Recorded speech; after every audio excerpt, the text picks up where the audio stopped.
Hello and welcome to this presentation of our submission to the IBM Watson Analytics Global Competition 2017. My name is Ron Patain and I'm presenting on behalf of my team from the University of South Carolina Upstate. This project explores the relationship among four variables as measured in the urban areas of Beijing, China between 2013 and 2016. These variables include the average daily air pollution levels from a measurement of heavy fine particulate matter of size 2.5 micrometers. This variable is annotated throughout this presentation as PM 2.5. The second variable is the average daily temperature in this area over this time period. The third variable is the number of hospital emergency room visits for total and cause-specific respiratory disease. The fourth variable is the number of Twitter posts that include the hashtags Beijing and smog.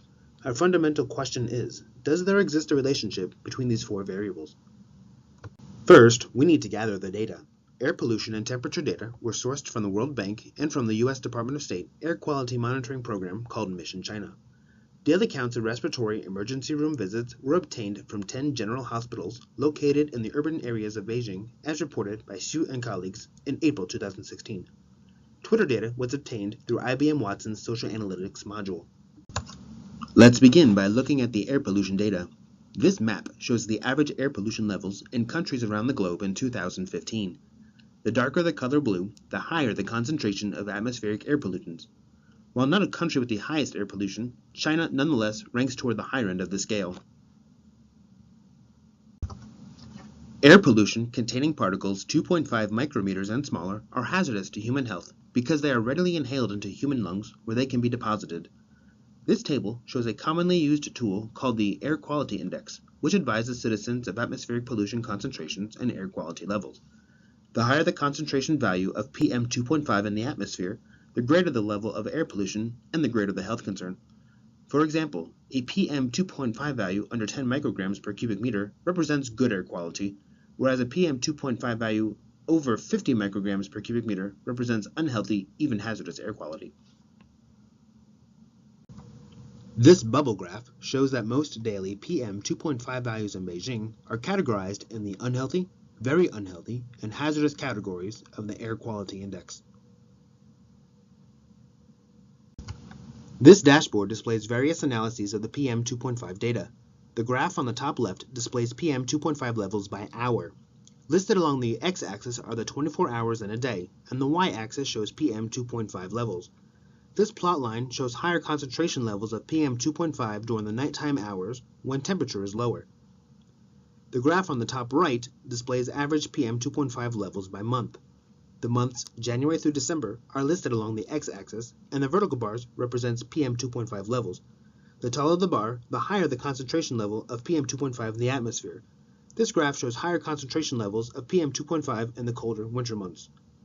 The graph on the bottom left plots average air pollution levels in Beijing from 2013 to 2016. PM 2.5 levels decreased annually during this time. For this 4-year measurement period, air particulate matter of size 2.5 micrometers decreased almost 25%. The word cloud on the bottom right shows the most common values of PM 2.5 concentration levels by hour. Most of these values fall into the unhealthy or very unhealthy categories of the Air Quality Index.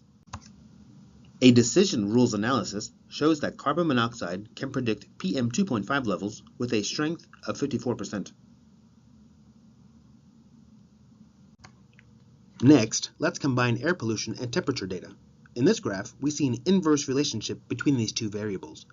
The blue bars indicate the average monthly temperature in degrees Celsius, and the green line indicates the average monthly PM 2.5 levels. Looking at both ends of the graph, as temperatures decrease in the winter months, the PM 2.5 levels increase. Looking at the emergency room data, we see an increase in the number of emergency room visits in 2013 for upper and lower respiratory tract infections represented by the blue and green lines respectively. Combining PM 2.5 levels with reported emergency room visits, we find that when the value of PM 2.5 is higher, there is a corresponding increase in respiratory-related emergency room visits. Thus far, we've discussed 3 variables. Let's now show them side by side. This dashboard displays 3 graphs. Each graph plots the variable over 12 months. The graph on the top left plots the average level of several air pollutants over a year. Notice the general U-shape of the blue, red, and green lines during the 12-month period. The graph on the right plots the average number of respiratory-related emergency room visits in a year. Again, notice the general U-shape of the lines. The graph on the bottom right plots the average temperature over a year. Here, the data graphs as an inverted U. If we were to overlay these three graphs, the top two graphs would show higher values near the endpoints and lower values in the middle, whereas the bottom graph is the opposite, lower values near the endpoints and higher values in the middle. Overlaying these three graphs of air pollution, emergency room visits, and temperature would look messy and be hard to read. Let's use a different graphic to combine the data for these three variables. This graphic combines our three variables, air pollution, temperature, and emergency room visits. The x-axis combines temperature into four groups. The colder temperatures are on the left, and temperatures increase in warmth as it moves to the right. The y-axis combines PM 2.5 values into 6 groups corresponding to the air quality index. The highest concentration levels are at the bottom of the axis. These correspond to the most hazardous levels of air pollution. Moving up the axis, air pollution concentration levels decrease. The blue-colored boxes indicate the number of respiratory-related issues.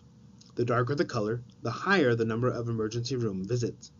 Looking at the darkest color blue in the lower left corner, we see the highest number of emergency room visits occur when temperature is lowest and the air quality is most hazardous. Let's take a quick look at the Twitter data. Here is an analysis of Twitter posts over time. The y-axis counts the number of tweets containing the hashtags Beijing and smog. This graph shows a marked increase in the number of tweets about smog during the colder winter months. These graphs break down a count of 961 tweets by month about Beijing smog, collected from August 2015 to June 2016. The top graph shows a large number of tweets about Beijing smog posted in December. The bottom graph shows an analysis of the tweets' contents. In November and December, many of the tweets about Beijing smog convey a negative emotion.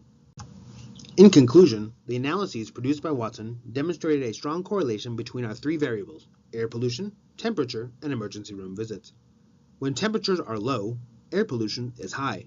This is correlated to a rise in emergency room visits for respiratory-related infections. The Twitter analyses reveal that there is still much work to be done to clean up the air in Beijing. We hope you have enjoyed this presentation. Thank you for your time and consideration.